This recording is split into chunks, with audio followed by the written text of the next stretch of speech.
Bonjour à tous, aujourd'hui on va parler des diagnostics alcool. Parce qu'après avoir parlé des unités d'alcool, vous vous rappelez, l'unité alcool c'est ce qui contient 10 grammes d'éthanol, ça correspond à un verre de vin, 10 centilitres ou 25 centilitres d'une bière Pils. On a aussi parlé du calendrier alcool, c'est-à-dire comment récolter la quantité consommée par le patient au cours d'une semaine. Donc on va avoir par exemple des quantités du type 20 unités semaine ou 80 unités semaine. Ça nous donne un aspect quantitatif. Eh bien, il va falloir repérer, identifier, mais aussi pouvoir se dire, tiens, quel est le diagnostic et quels sont en fait les diagnostics alcool. Le premier diagnostic alcool, c'est le non-usage, c'est-à-dire l'abstinence. On a une abstinence primaire, la personne n'a jamais bu de sa vie, ou l'abstinence secondaire, la personne a bu pour toute sa vie, comme disent certains. Ensuite, nous montons d'un degré et nous avons l'usage à moindre risque. Alors, c'est quoi l'usage à moindre risque?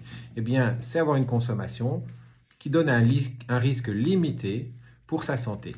Selon les agences de santé, comme la Haute Autorité de Santé ou le Conseil supérieur de la santé belge, c'est le fameux 10-2-0, c'est-à-dire pas plus que 10 unités par semaine, pas plus que 2 verres par jour et pas tous les jours, puisqu'il y a 2 jours sans alcool par semaine également.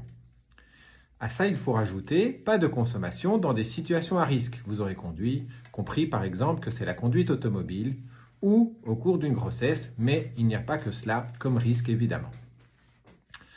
On monte encore d'un étage et on rentre dans le mésusage, un mésusage léger puisqu'il est toujours asymptomatique, c'est l'usage à moindre risque. L'usage à moindre risque, c'est un usage qui dépasse les repères de consommation que je viens d'évoquer sans qu'il y ait de symptômes que l'on puisse trouver ou diagnostiquer chez le patient.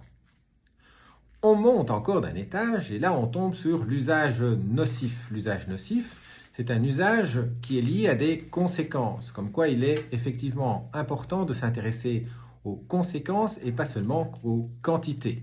Les conséquences, elles peuvent être physiques, bien entendu. L'hypertension peut être une des conséquences, les troubles gastriques une autre, les problèmes de sommeil encore. Je vais m'arrêter ici puisqu'il y en a des dizaines. Elles peuvent être psychologiques, l'anxiété, vous vous rappelez que l'alcool est un anxiogène et un dépressogène. L'anxiété, la dépression, ou les symptômes dépressifs pour être plus exact, ou des problèmes sociaux, voire professionnels.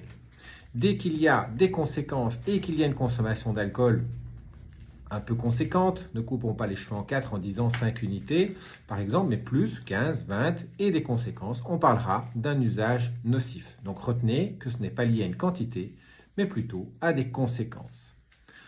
On monte encore d'un étage et nous arrivons au dernier étage de cette espèce de fusée, ou plutôt de pyramide de Skinner, que vous retrouvez d'ailleurs dans mon post LinkedIn associé à cette vidéo, qui est la dépendance.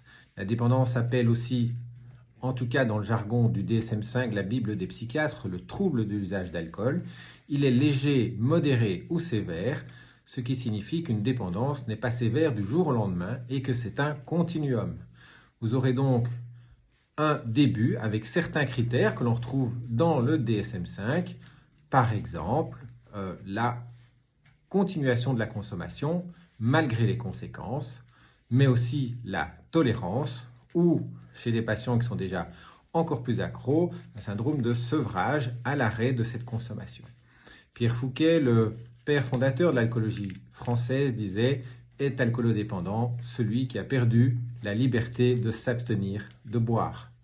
Laurent Carilla a vraiment popularisé cette manière de voir l'addiction en disant « Ce sont les 5 C de l'addiction ».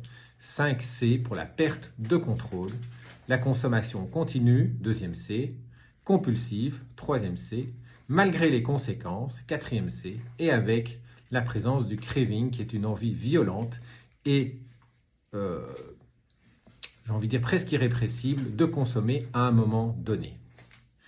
Voilà donc les diagnostics, non-usage, usage à moindre risque, usage à risque, usage nocif, usage avec dépendance. Vous vous doutez bien que la prise en charge dépendra du niveau d'usage.